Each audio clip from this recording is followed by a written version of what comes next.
बच्चों, आज हम गतिमान आवेश और चुंबक तत्व के कुछ महत्वपूर्ण प्रश्न करेंगे। इस प्रश्न में हम लोग टोटल 20 क्वेश्चन देखेंगे, ठीक ना। तो शुरुआत करते हैं पहला क्वेश्चन से। पहला क्वेश्चन हमारा है, विद्युत धारा के चुंबकीय प्रभाव की खोज की थी ना। पहला प्रश्न क्या है, विद्युत धारा के चुंबकीय प्रभाव की खोज की थी। तो विद्युत धारा का चुंबकीय प्रभाव की खोज करने वाले जो वैज्ञानिक थे उनका नाम क्या था, ऑर्स्टेड। क्या नाम था उनका, ऑर्स्टेड, ठीक ना। अगला प्रश्न हमारा है, त्वरित आवेश उत्पन्न करती है। त्वरित आवेश उत्पन्न करती है मतलब आवेश जब त्वरित हो तो वो क्या उत्पन्न करेगी। तो अल्फा किरणें कभी नहीं उत्पन्न करती है, गामा नहीं करती, बीटा नहीं। तो आंसर क्या होगा, डी, विद्युत चुम्बकीय तरंग उत्पन्न करता है। क्या करता है, विद्युत चुम्बकीय तरंग, ठीक ना। तो बढ़ते हैं हम लोग अगले प्रश्न की ओर। अगला प्रश्न हमारा है कि ध्रुव प्रबलता का एसआई मात्रक क्या। क्या क्वेश्चन है, ध्रुव प्रबलता का एसआई मात्रक क्या। तो ध्रुव प्रबलता आखिर होता क्या है। तो किसी चुंबकीय ध्रुव द्वारा चुंबकीय पदार्थों को अपनी ओर आकर्षित करने की जो शक्ति होती है ना, उसको हम लोग क्या बोलते हैं, ध्रुव प्रबलता बोलते हैं। क्या बोले कि किसी चुंबकीय ध्रुव द्वारा चुंबकीय पदार्थों को अपनी ओर आकर्षित करने की शक्ति क्या कहलाती है, ध्रुव प्रबलता कहलाती है, ठीक ना। तो इसका जो एसआई मात्रक होता है वो एम्पियर मीटर होता है। क्या होता है, एम्पियर मीटर होता है। या इसका एसआई मात्रक हम लोग वेबर भी बोल सकते हैं। क्या बोल सकते हैं, वेबर। तो ध्रुव प्रबलता का एसआई मात्रक क्या हुआ, एम्पियर मीटर। यह क्या बोल सकते हैं, वेबर बोल सकते हैं, ठीक ना। तो अगला प्रश्न हमारा है कि लॉरेंज बल का सूत्र क्या है। लॉरेंज बल का सूत्र क्या है।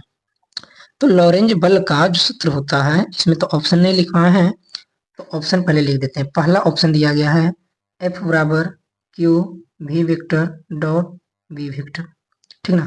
दूसरा ऑप्शन है Q V vector cross B vector. तीसरा है F बराबर क्यू बाय वी वी। और लास्ट है option V V sine theta by Q, ठीक ना। तो लॉरेंज बल का सूत्र क्या है। तो लॉरेंज बल का जो सूत्र होगा वो क्या हो जाएगा, बी नंबर ऑप्शन। क्या हो जाएगा, बी नंबर ऑप्शन। एफ बराबर क्यू वेक्टर भी क्रॉस वेक्टर भी, ठीक ना। तो एफ बराबर क्या हो जाएगा, क्यू वेक्टर भी क्रॉस वेक्टर बी हो जाएगा, ठीक ना।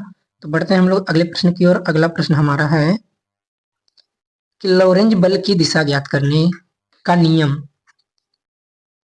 कौन दिए थे। लॉरेंज बल की दिशा ज्ञात करने का नियम जो दिए हैं वो किन के अनुसार है। तो लॉरेंज बल का जो नियम दिए थे ना, वो फ्लेमिंग का जो वाम हस्त का नियम था वो था। क्या था, फ्लेमिंग का वाम हस्त का नियम, ठीक ना। तो ऑप्शन नंबर इसका क्या हो जाएगा, ये सही हो जाएगा। अगला प्रश्न है, समरूप वेग से चलायमान आवेश उत्पन्न करता है। तो समरूप वेग से, किस वेग से, समरूप वेग से। तो समरूप वेग से चलमान मतलब चलता हुआ जो आवेश उत्पन्न करता है तो वो क्या करता है, विद्युत चुम्बकीय क्षेत्र करता है। क्या करता है, विद्युत चुम्बकीय क्षेत्र।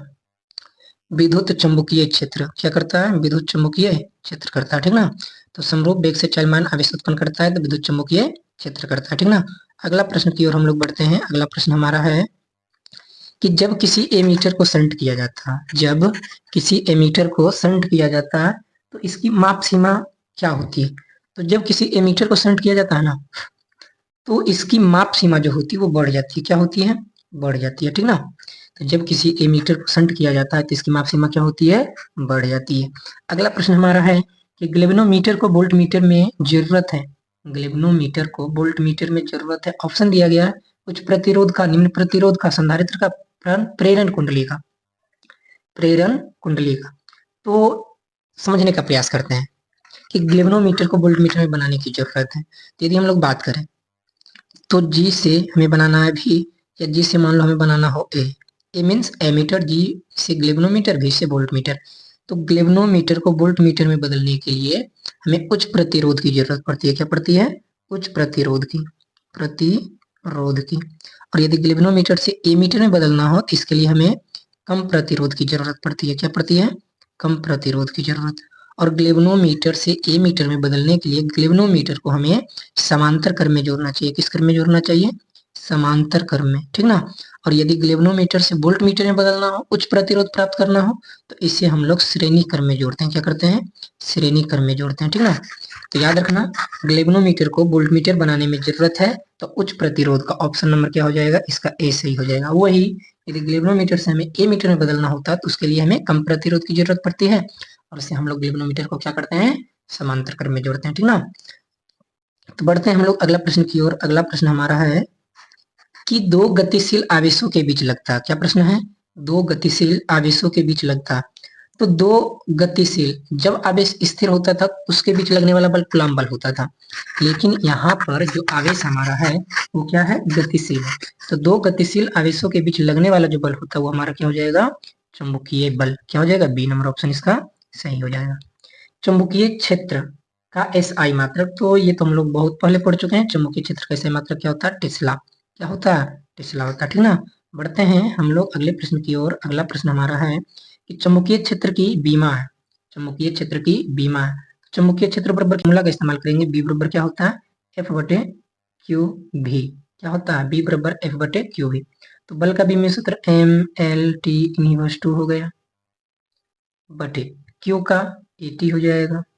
यदि हम लोग बात करें बेग का, तो बेग का हो जाएगा एल टी इनवर्स 1, ठीक ना। तो यहाँ पे क्या क्या कट जाएगा, एल से एल खत्म हो जाएगा, टी से एक इनवर्स वाला एक नॉर्मल टी को हम क्या करते हैं, काट देते हैं।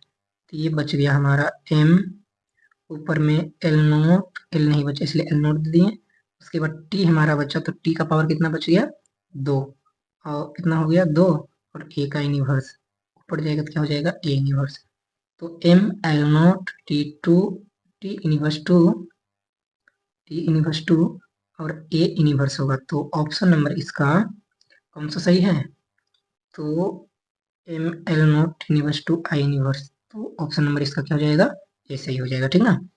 तो एक 5T वाला चुंबकीय क्षेत्र बराबर होगा, तो 5T, 5T मतलब 5 टेस्ला, एक टेस्ला एक वेबर के बराबर, तो 5 टेस्ला 5, ये जो एक 5T वाला चुंबकीय बराबर पूछा है, तो 5T मीन्स क्या, 5 टेस्ला।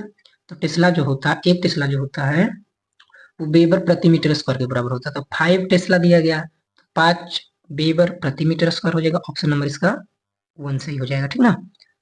तो बढ़ते हैं हम लोग अगले प्रश्न की ओर। अगला प्रश्न हमारा है बायो-सावर्त नियम का, बायो-सावर्त नियम का गणितीय रूप है। तो इसमें ऑप्शन तो हम लोग नहीं दे पाए क्योंकि लिखने में परेशानी हो रहा था। तो बायो-सावर्त नियम का गणितीय रूप हम डायरेक्टली बता देते हैं, क्या कर देते हैं, डायरेक्ट बताते हैं। तो बायो-सावर्त नियम का जो हमारा गणितीय रूप था वो हमारा क्या था, होता है डीवी वेक्टर बराबर म्यू नॉट बटे 4 पाई। क्या होता है, डीवी वेक्टर बराबर म्यू नॉट बटे 4 pi into I D L cross R vector, ठीक ना। बटे क्या होता है, आर स्क्वायर। तो बायो-सावर्त नियम का गणितीय रूप क्या हो गया, D B, D vector B बराबर म्यू नॉट बटे 4 pi I D L cross R vector बटे आर स्क्वायर होता है, ठीक ना। तो इस चीज को याद रखना। अगला प्रश्न हमारा है ग्लेवनोमीटर में शंट का व्यवहार किया जाता है, ग्लेवनोमीटर में शंट का व्यवहार किया जाता है। तो ग्लेवनोमीटर में शंट का व्यवहार हम लोग क्यों करते हैं, तो शंट मतलब एक ऐसा उपकरण होता है जो कि बोल सकते ओवर करंट को रोकने का काम करता है। क्या करता है, ओवर करंट, ओवर मतलब ज्यादा मात्रा में जब करंट आता है तो उसको रोकने का काम करता है। अर्थात हम लोग कह सकते हैं कि विद्युत धारा के कारण जो उसमें टूटने से बचाने के लिए किया जाता है। तो ऑप्शन नंबर इसका सही हो जाएगा, सी, विद्युत धारा के कारण उसे टूटने से बचाने के लिए, ठीक ना। तो शंट एक उपकरण है, इतना समझेंगे हम लोग, जो ओवर करंट को क्या करता है, रोकने का काम करता है। मतलब कम, जो परिपथ के कम प्रतिरोध वाला पथ बनाता है। शंट क्या है, एक विद्युत तत्व होता है जो परिपथ में कम प्रतिरोध वाला क्या बना देता है, एक पथ, मतलब हाई वोल्टेज को कम करने का काम करता है, ठीक ना। अगला प्रश्न हमारा है कि दो समांतर तारों में, दो समांतर तारों में विपरीत दिशाओं में धाराएं प्रवाहित होती है, दो समांतर तारों में विपरीत दिशाओं में धाराएं प्रवाहित होती है, तो एक दूसरे को विकर्षित करेंगे, क्या करेंगे वे, एक दूसरे को विकर्षित करेंगे। 15 का ऑप्शन नंबर ए सही हो जाएगा। अगला प्रश्न है क्षेत्रफल ए वाले एक वृत्ताकार लूप के केंद्र पर चुंबकीय क्षेत्र बी है, क्षेत्रफल ए वाले एक वृत्ताकार लूप के केंद्र पर चुंबकीय क्षेत्र बी है, लूप का चुंबकीय आघूर्ण होगा। तो लूप का जो चुंबकीय आघूर्ण होगा वो हो जाएगा 2ba बटे म्यू नोट, क्या हो जाएगा 2ba बटे म्यू नोट, रूट में हो जाएगा a बटे पाई, ठीक ना। तो बढ़ते हैं हम लोग अगले प्रश्न की ओर। अच्छा ये 16 क्षेत्रफल ए वाले एक वृत्ताकार लूप के केंद्र पर चुंबकीय क्षेत्र बी है, लूप का चुंबकीय आघूर्ण होगा, तो ऑप्शन नंबर इसका सी ही सही होगा, ठीक है ना। बढ़ते हैं हम लोग अगले प्रश्न की ओर। अगला प्रश्न हमारा है चुंबकीय फ्लक्स का एसआई मात्रक। क्या पूछा है? चुंबकीय फ्लक्स का एसआई मात्रक। तो चुंबकीय फ्लक्स का जो एसआई मात्रक होता है वो क्या होता है? वेबर होता है। क्या होता है? वेबर होता है। याद रखेंगे हम लोग। पृथ्वी की ध्रुव पर नमन कोण का मान, तो पृथ्वी के ध्रुव पर जो नमन कोण का मान होता है वो 90 डिग्री होता है। कितना होता है? 90 डिग्री होता है, ठीक ना। बढ़ते हैं हम लोग अगले प्रश्न की ओर। अगला प्रश्न हमारा है कि निर्वात या हवा की चुंबकशीलता म्यू नोट का मान होता है। तो निर्वात या हवा की चुंबकशीलता म्यू नोट बराबर हम बताए थे 4 पाई गुने 10 का पावर -7 हेनरी प्रति मीटर स्क्वायर। क्या बताए थे? म्यू नोट बराबर 4 पाई गुने 10 का पावर -7 हेनरी प्रति मीटर स्क्वायर। तो इसका ऑप्शन नंबर जो हो जाएगा ना वो ए सही हो जाएगा। क्या हो जाएगा? ए ऑप्शन सही है। शंट के प्रयोग में धारामापी की सुग्राहिता, शंट के प्रयोग में धारामापी की सुग्राहिता जो होती है ना वो घट जाती है। क्या होती है? वो घट जाती है। तो आज हम लोगों ने टोटल 20 प्रश्न किए जो कि बहुत ही क्या है? महत्वपूर्ण है। इसलिए अगर समझ में नहीं आया हो तो दोबारा देखिए, ठीक ना। और समझने का क्या करना? प्रयास करना, ताकि हम लोग बोर्ड एग्जाम में अच्छे मार्क स्कोर कर सकें, ठीक ना, अच्छे नंबर ला सकें। तो थैंक यू हमारी वीडियो देखने के लिए।